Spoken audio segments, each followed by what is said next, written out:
All right, good morning, everyone. I'm Virginia Clinton-Lisell. I'm an associate professor at the University of North Dakota. I am joined online by my co-author on this project, Alison Kelly, also an associate professor at the University of North Dakota. Let's talk about paying for homework. So, some background, similar to what you've all are familiar with. Textbooks are really expensive. And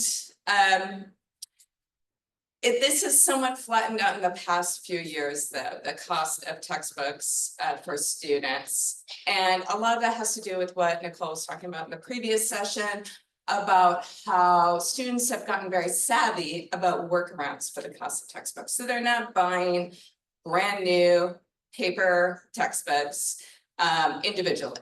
And there is also competition through OER, which has also been thought to bring down the cost of textbooks. So, but also in recent years, commercial publishers have figured out how to have homework systems on proprietary platforms.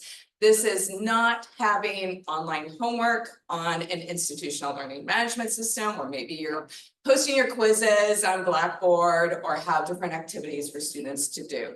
This is a proprietary platform that is owned and operated by the publisher. In the spring of 2020, many of you may remember there was a brief period where when everybody switched to virtual learning in March, publishers sent out email after email. I remember I even got an email from my dean saying, hey, if you're interested, this publisher is offering free access to their online materials. This publisher is offering free access to their courseware, et cetera. And with that, we saw a rapid adoption of these commercial homework systems that continued even after they went from being temporarily free to being charged again, I believe in summer 2020.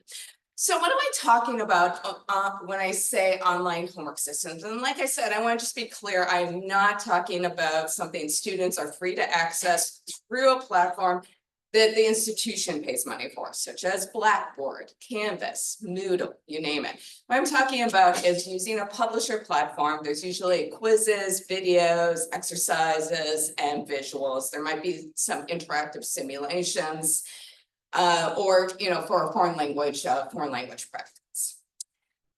Students have to purchase an access code that is specific to that student. They are not able to share access codes, and they cannot sell these access codes. An example of this is My Lab Statistics, which has homework available for students. It has data sets, opportunity to practice statistics prompts.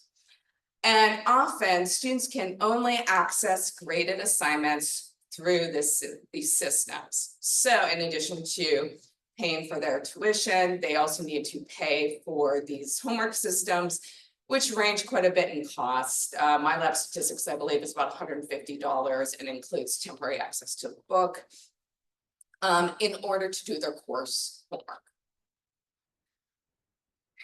As you can see by this, 67% of faculty surveyed in this survey in the United States indicated that for at least one of their courses, students are required to pay for access to online homework systems. And it was very clear in the prompt that this is only for systems that students don't normally have access to as a student. We were interested in this, and that interest was primarily motivated from social justice concerns.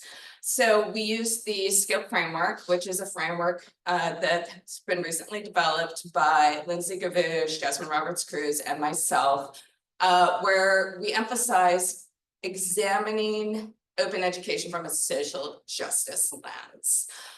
We're also interested in the cost, because there is the financial cost here, but also the cost in terms of course withdrawals, the effects on grades and such. Outcomes would be effects on grades, perceptions, how much do students like these systems?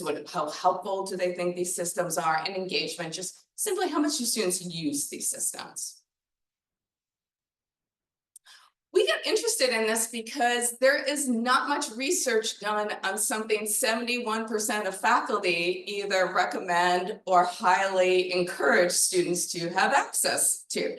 I thoroughly scoured looking and looking, and I could find 3 studies that actually compared how students did with and without these homework systems. And they all found similar grades. There's even been one of those studies, they found that students did better in a situation where the instructor provided materials on a learning management system as opposed to a commercial platform. So there's this widespread use. We also really don't know much about, do students even like these platforms? Do they even think they're helpful? Do they feel like they're getting anything out of it? And there's a handful of studies where students are like, yeah, I think that these might actually help my learning and might help my engagement. When we're talking about cost, a lot of times we can forget how much financial cost really does affect students. We get very, we've really broadened our focus as a field in open education to look beyond the cost of course materials, which is important because there's so many other important aspects to open licensing. But we need to remember when we're looking at post-secondary education in particular, it's the biggest barrier to obtaining a post-secondary education. And we know from prior research on the cost of course materials more broadly, not looking necessarily at homework systems, these are mostly looking at textbooks. Students really do not like spending a lot of money on their course materials. And they report that their grade suffers because they can't afford the book, that they will withdraw or drop a course because they can't afford the book and they need the book to finish, and that they'll avoid enrolling in classes because of the cost of the book. And we see that the students who have been traditionally underserved in higher education have even more negative repercussions. So this financial cost is hurting the students whom we really need to be helping the most. So that led us to our research questions. So one is, we just wanted to get an idea, what's the overall experiences? And we use the SCOPE framework for this. So we wanted to look at costs in terms of how much they're spending. We wanted to look at their effects on grades, outcomes in terms of perceived learning, which overlaps a bit with perceptions, with perceived helpfulness, and do they actually use it? Because let's be honest, I think we all can relate to a time where we bought a book or bought course materials and it may not have even come out of the shrink wrap the whole term, because we're not always as good of a student as we should be, and we don't always realize that, hey, maybe this resource, this material would actually be helpful. Because of the concern about social justice in particular, we wanted to see how these experiences vary depending on whether students were traditionally underserved by higher education or not. We specifically looked at college generation status, so first generation college students compared to continuing generation students. And we also looked at racially minoritized students. We used the platform Prolific. Is anyone familiar with Prolific? No, it is an online recruitment and incentive tool for research participation. It is similar to Amazon MTurk in terms of it's this widespread online tool, but they market themselves as the ethical alternative to MTurk, or the ethical online research platform, because you're required to pay minimum wage for the country that you're in. That seems like it should be a bare minimum for research incentives in general, but a lot of times that is not the case if you look at what MTurk pays research participants. So Prolific works really nicely because we were able to say we only want people in the United States, and the reason we want it only in the United States is because we're asking questions about how much did you spend? And this gets really messy if we're going to have to do conversions with foreign rates and keep track of, okay, who's from Canada, who's from other countries. And then we also talk about the price of an example system in US dollars. And we wanted to make sure that the participants were very familiar with what US dollars would mean to them. And we got a sample that is fairly representative of the United States in terms of race and ethnicity background. And in terms of college generation, we got over a third of the participants indicated that they were first generation college students.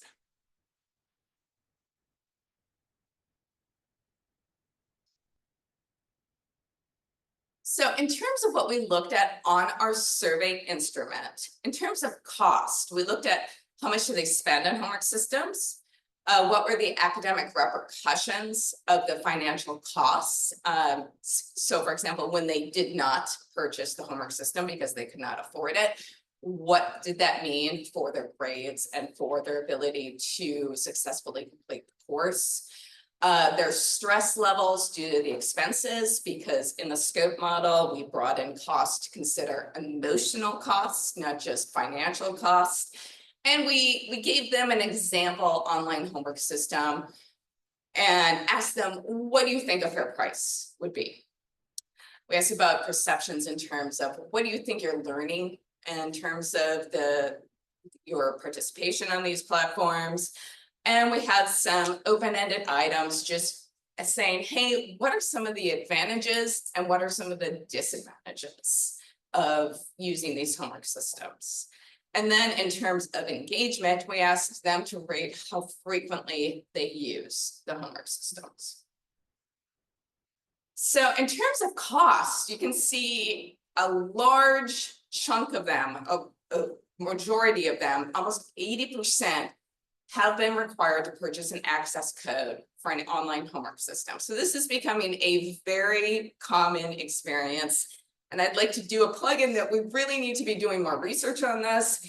And we really need to look at data in terms of classes with and without these homework systems in order to get a better idea of what are the outcomes. We found that on average, it's 1.27 courses per term with an access code. So this varies a lot because there were part-time and full-time students taking this, but basically everybody was saying, I've got at least one course that has an access code this term. Average cost of access codes for the term was over $115. Now, keep in mind that's for 1.27 courses. So if you have 5 courses with that, then you're pushing $600 just to do your homework. Most people who had access codes said that, yeah, the cost of these access codes is stressful for me. Almost a third said their grade was hurt because they could not afford an access code. And this is a statistic I really like to emphasize whenever people are like, oh, but these homework systems help my students learn. I'm like, really? When on average, according to our data, a large chunk of your students can't afford it and it's going to hurt their grade. 16.1% dropped a class. 6.2% failed a course, which means they paid tuition for a course and ended up not getting a passing grade because they couldn't afford to do the homework. We didn't differentiate if they thought that that was because they couldn't get the points from doing those homework, or if it was they didn't get the practice, or both, but it's probably a combination. And a large proportion have avoided classes that require access codes. Anecdotally, I know my stepchildren who one just graduated from where I teach and another one is a current student at the University of North Dakota. My stepson texted me a picture from the bookstores and he said, what is this? And I said, oh, let me tell you about homework access codes. He's like, I have to pay this to do my homework. I said, yes. He said, I'm dropping the class. Like he's, yeah, before it was even, this is a week before the semester started. He's like, nope, not interested. I'm I'm switching to a different class that doesn't make me pay for homework. We also asked students about this hypothetical homework system, MyLab Statistics. And part of the reason why I picked it is because it genuinely seemed like it could provide some helpful materials, unlike a lot of other homework systems where I'm like, oh, come on, multiple choice quizzes, that's your fancy homework system. But this, they actually do provide data sets and opportunities for practice on those data sets. So I was like, I could kind of more wrap my head around that because I teach statistics and I know how much goes into putting together good example data sets for your students. And yeah, I asked them to indicate how reasonable the cost was. The average response was a 3.36. Sorry, that shouldn't be a dollar sign there. And a fair price was considered to be $56. So they generally thought that that was a very unreasonable price, and it's worth about a third of what they actually charge. When we look at statistics disaggregated by college generation status, it's really quite upsetting. If you see how big of a gap there is between first generation students and continuing generation students, you see that, you know, it's a 10% difference for avoiding the class. We got about like an 8 or 9% more likely to indicate their grade was hurt. They're more likely to drop a course. And what I found particularly upsetting is 11% said they failed a course because they could not afford the homework. Now, we all know that first generation students face a lot of obstacles that continuing generation students do not. You know, anything from the hidden curriculum to having people help them navigate the ins and outs of an institution because they have those people in their family. You know, my stepkids get to have a professor at the institution they're at, and they actually acknowledge that it's been really helpful and it's helped them save money on course materials because I've been able to give them advice on how to get less expensive alternatives, or again, which I also know which instructors teach with OER. You want to go over there? No, take Alison's intro to psych. And then, you know, the financial implications as well. First generation students in general are not as affluent. So this is a big problem that's only creating more barriers for our students who are first in their family to go to college. So when it comes to race and ethnicity, just to clarify, most of the participants identified as one of these 4 categories. So normally race and ethnicity is a lot more complicated than 4 neat little categories, but for the sake of statistics, that's what I put here. And one thing that I've noticed in particular is that Black students were more likely to have courses with access codes. But they also, they were spending more, but they also thought the price was more reasonable and, you know, had a considerably higher fair price. My best assumption or conjecture based on this is they're just more accustomed to paying it. So it seems more reasonable for students from this identity group than from students from other identity groups.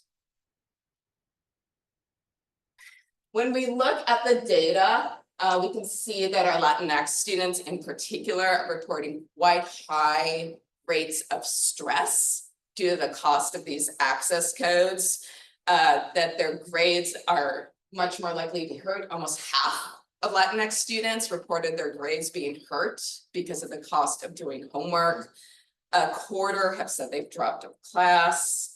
And then you can see that there's huge racial disparities in general when looking at failing a class.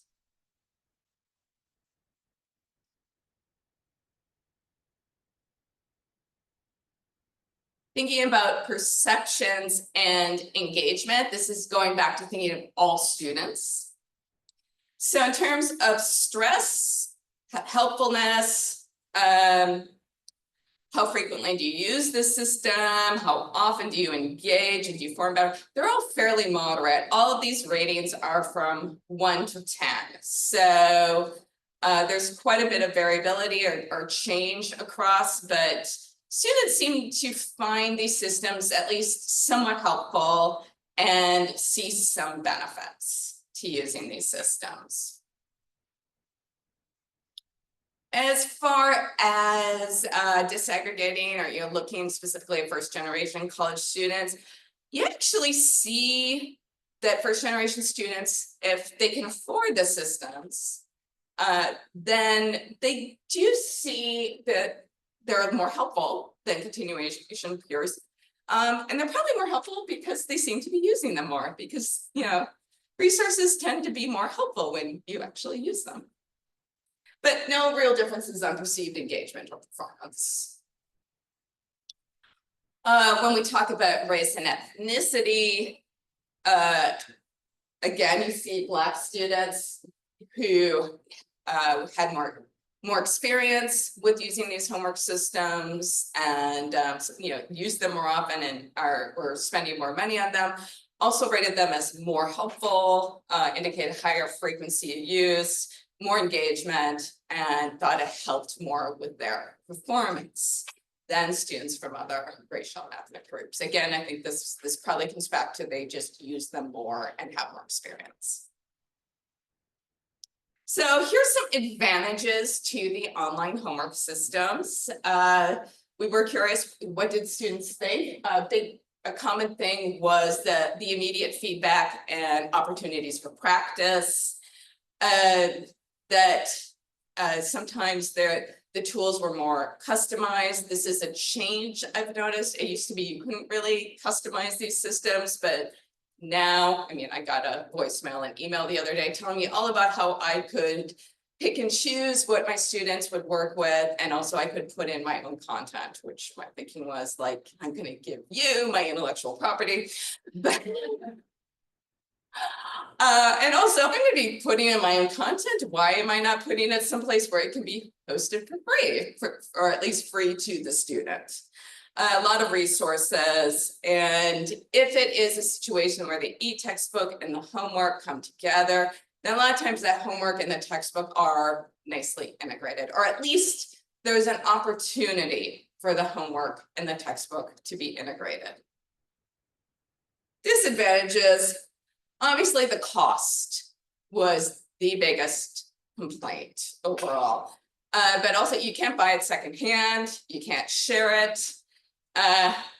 A lot of times the interface doesn't work very well. Anecdotally, I've heard people say that they put a lot of time and effort into making it pretty and flashy, but not necessarily functional. Many years ago, before I knew better, I actually assigned these homework systems because I was told it came free with the textbook. And well, the thing is, it came free if you bought a new textbook, which most students don't do. And I had a student do it all in Firefox, which turns out they didn't support. And at the end of the term, she was like, why do I have a 0 for my homework? I've been doing it all. And then it turns out she'd been using the wrong browser. Alison and I were amused by the janky to deal with comment. My 12-year-old uses the term janky a lot. Buggy, glitchy, and another complaint that I heard about, which actually a couple of people, to be fair, put as an advantage, is it's really easy to cheat. It's really easy to get your points, you know, without putting any effort in it, because all the answers for these systems are on platforms such as Chegg.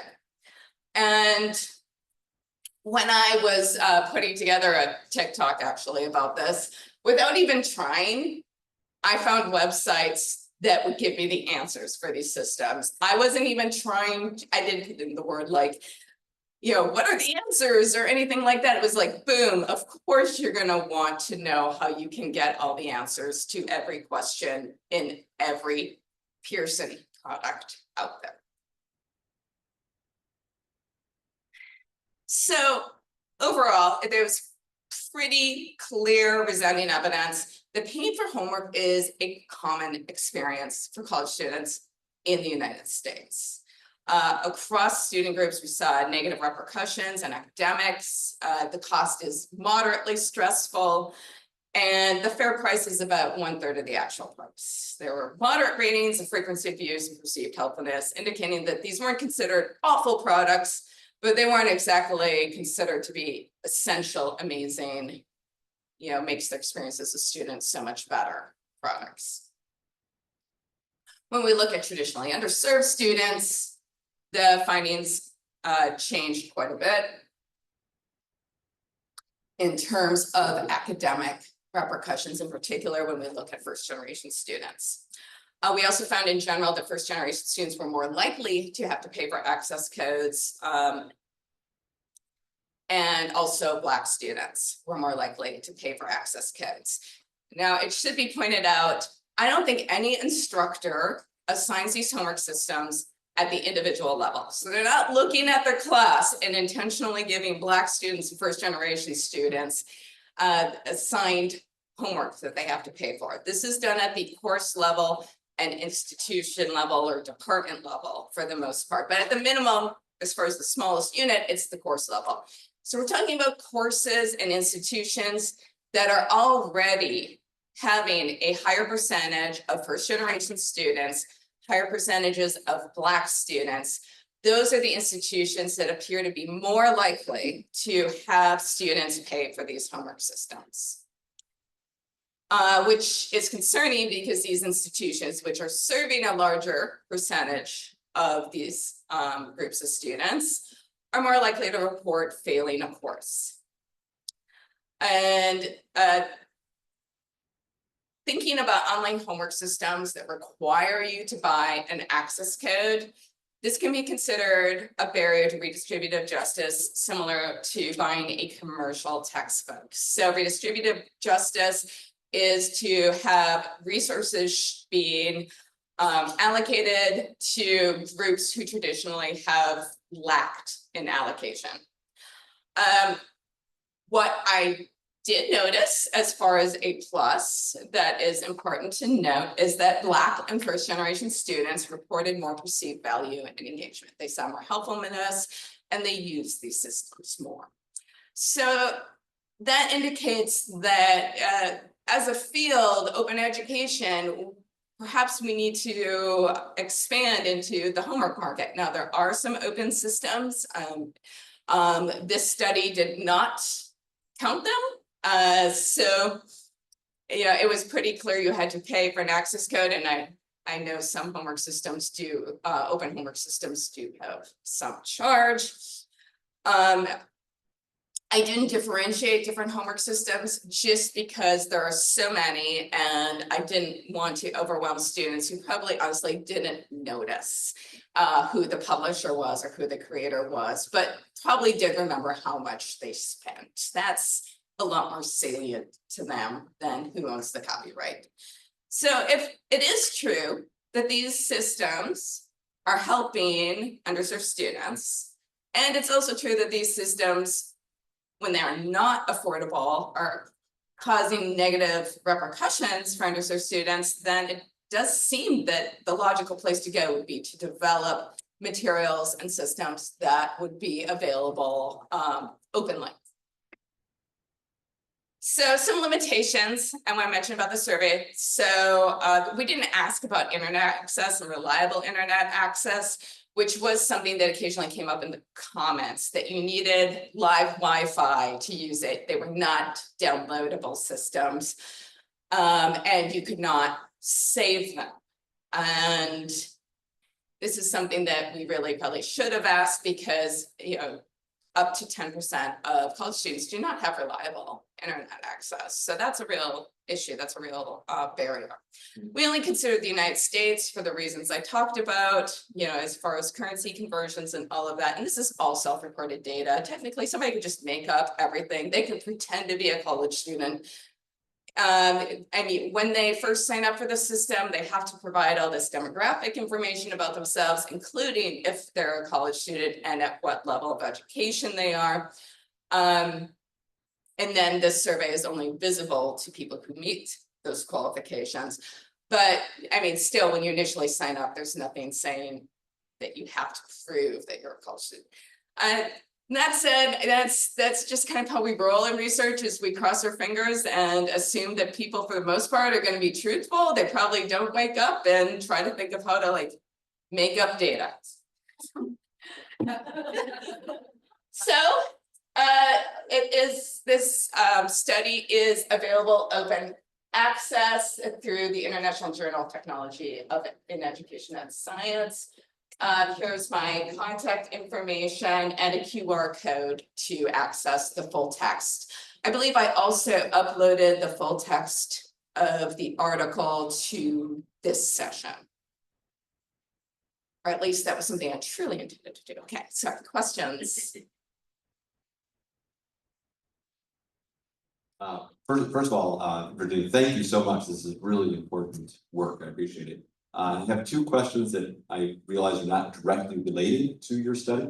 Okay. But I'm going to ask one I'd like to ask them less. Number one, are you aware of any research that investigates faculty reasons for using homework systems beyond sheer laziness and any potential disjunction with the harms that we see? I have not found any research on that, and I have purposely opted not to look into that. And then secondly, I'm trying very hard not to be judgmental here. Thank you. Then secondly, I'm also curious whether you are aware of any studies or investigations about how the use of the forced use of access codes aligns or does not align with institutional policies about information security for their students. I don't know, but that is another concern with these platforms is student privacy and FERPA and all of those other issues because the students are letting, I don't know the data privacy, but I have heard that as a concern. Thank you. I was also thinking about the emotional cost for faculty when you said for students. I said, oh, it'd be really interesting to look at that.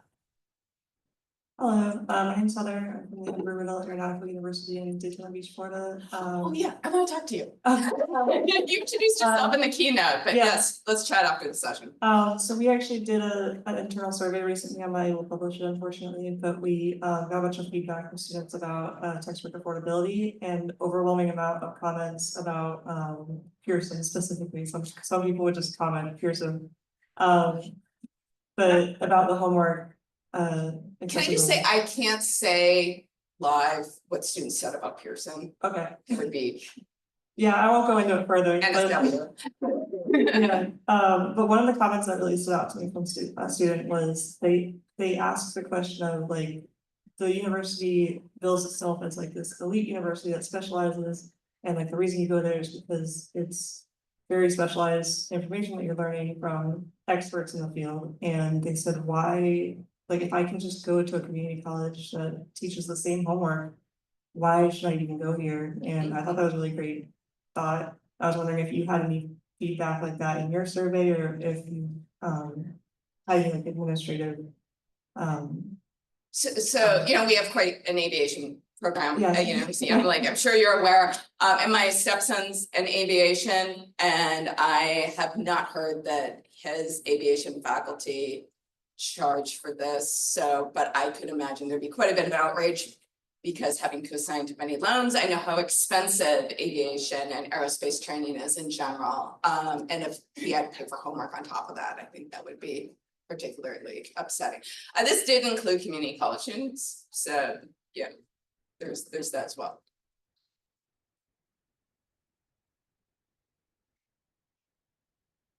Hi, thank you. I really enjoyed your presentation. My name is Teresa Dooley. I'm from UMass Amherst. I'm an open education librarian. And I'm wondering, for you or anyone else in the room who is involved with course marking, I'm wondering if access codes at your university or elsewhere are included in course materials as required for course marking. Every institution has a different course marking policy. Right. So UND has not started it yet. I think we have you. Yeah. We say no at Open State University and at faculty side other than I won't use it. That's why I don't know. Thank you. I had a question if you looked at any differences between professions that have some type of licensure exam versus those that don't, because I think lots of times we have faculty choose that as a way to prep them for those licensure exams. Because that's what the materials can sort of offer. Yeah. Did you differentiate between that? They at all? didn't come out in our data, Okay. so yeah, that would be something. But yeah, that would, I'm not saying it's worthwhile and we should do it, it was Yeah. more like, hey, what did you find if you looked at it? yes.